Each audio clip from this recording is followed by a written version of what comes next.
You know, if it's a need for taking responsibility to what I did, you know, then if it's that a brand for them, if it's a label, I would take that too, you know, if it's for the sake of to not be scared of this position of that you can really fast be exotized in the level that, okay, if somebody educates you as a feminist artist, it's also the potential to see you in the feminism sunglasses, you know, and this is a way also to make you exception in the sense that, okay, that's feminism, so the critic doesn't have any value, you know, and in that sense you have to kind of come to the point that say, yeah, it is feminism, but it also can have a, you know, kind of position, takes some kind of action that takes responsibility and can really influence something, you know, in a stage that you emerge as an artist.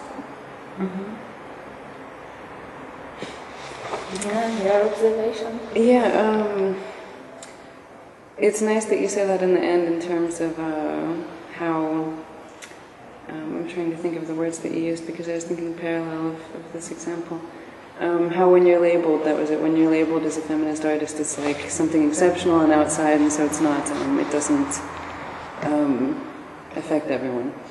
And I heard something from Gayatri Spivak that was really funny. It was like she was presenting herself and there was someone saying her biography and it was very impressive, and she said, yeah, maybe here in Europe people are very interested in me, but where I teach at home in the States, or whatever, back in the States where she's teaching at the university, she said they like to put me in a little corner in a nice little package in my department, and, you know, I have my 5 students and that's it. And it's her problem what she's doing there. And it's not our problem, a migrant Indian woman scholar from the subaltern research group or studies group in the post-colonial studies department, doing, you know, like in the end it gets smaller and smaller and smaller, and it's this tiny package and she occupies it and it's in the corner and they close the door, and this kind of thing. So it's good that you say that. Yeah, I think in terms of defining feminism, I mean, there's so many things to say to that. In terms of both art, society, and what's happening right now, the different transformations, because you have the Prime Minister of Croatia is a woman, and people are calling that feminist. People are calling Angela Merkel feminist.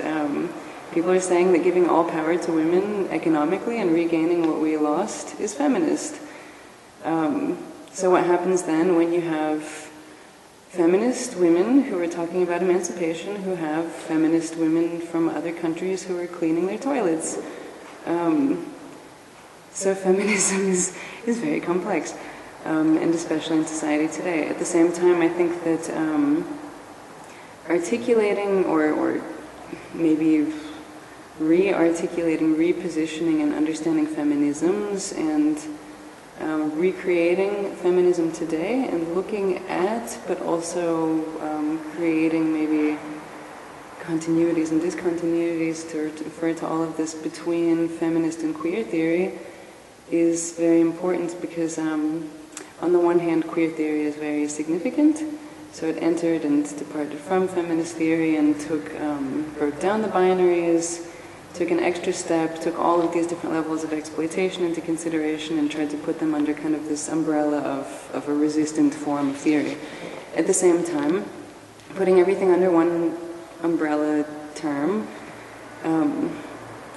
makes things very fluid and simple and often, how should I say, I mean, it leads to many different problems, because then you come back to this kind of if you want to say now that there is no gender, everything's queer, if we look at it from this perspective, then what happens to the fact that women and men are not equal on the labor market? So I mean, in philosophy and utopia, it's good to use as a tool to now consider that there is no gender, or let's say there is no class, or any of these other ideas.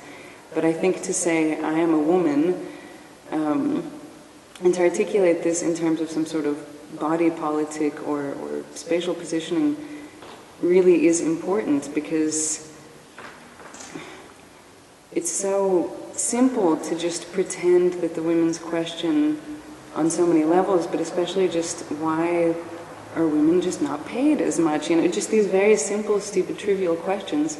It's so easy to just ignore them and pretend they're not there and go beyond them and have a few people in a small elite space be able to discuss different questions. So I think going back, bringing together different generations and actually confronting the problems of these feminisms and how they deal with queer theory and how this is all instrumentalized but also powerful as tools in contemporary society is really important for us. And so in terms of feminism for our practice or the importance of it, I think that's pretty crucial. If that made sense and didn't go in too many directions. No, you put it out. Because I also have opinion that building feminism, reinterpretation, some also, after all that history and everything what has happened and went out of that history, I think today is very important to put some basis, and also I think works, also artworks, which are today also here, even if they are not particularly dealing with classical feminist themes as body, as female work or something like that. I think feminism should be a little bit bright.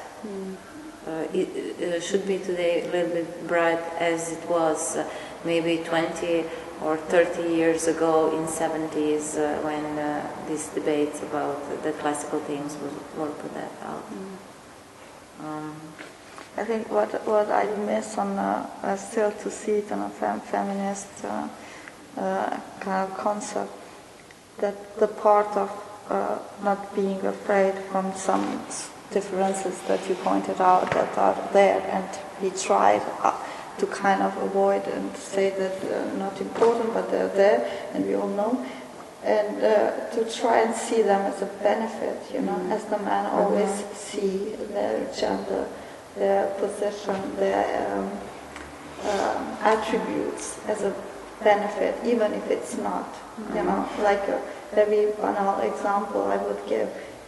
If the man can get pregnant and the woman cannot, for example, the woman would be always feeling like why she cannot have that experience, but the man has it. And in that case, the man would always be proud that he can have that experience to have a child which is growing into your body, you know, and see that as a benefit of his gender, which the woman is always used to see something like is pushing her down. It's for the sake of her, not goodness, but like something that problem. Yeah, like a problem. Yeah, like also is called that way, women's problem, and problems with the body. That's the thing. I think we missed this point when we could see things more positively.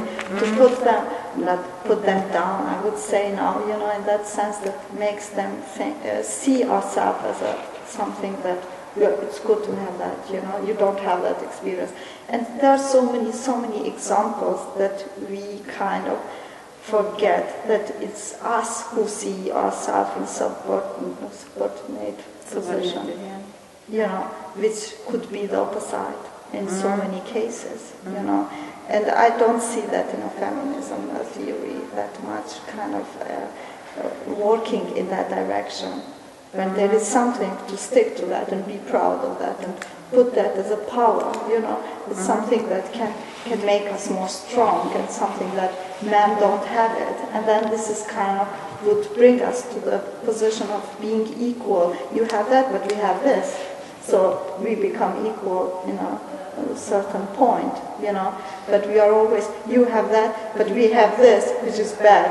You know, it's like always seeing us in a victim position, and this is what they always get benefit out as an advantage, you know.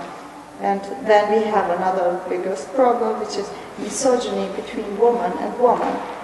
And this we forget. Nobody speaks on the conference about this. can we make just only one conference when we only speak about that issue? Why the woman is like the People woman? kill each other the whole time. Yeah, it's like how we want to go further when we can't really deal with each other.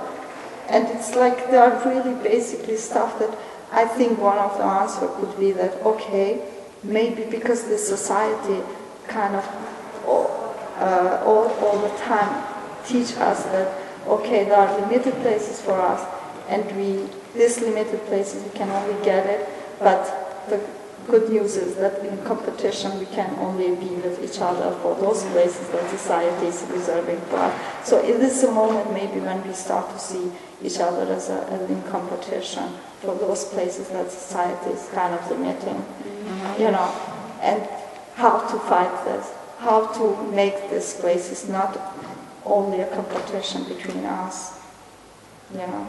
Yeah, it's, I think, one of the least articulated but most present problems in all of this history. It's really a big mess. Yeah, we all know that, you know, we are all aware, but we don't deal with that. It's like I don't see it that it's like, that we see it as a kind of devil inside, which first we have to kill it, you know.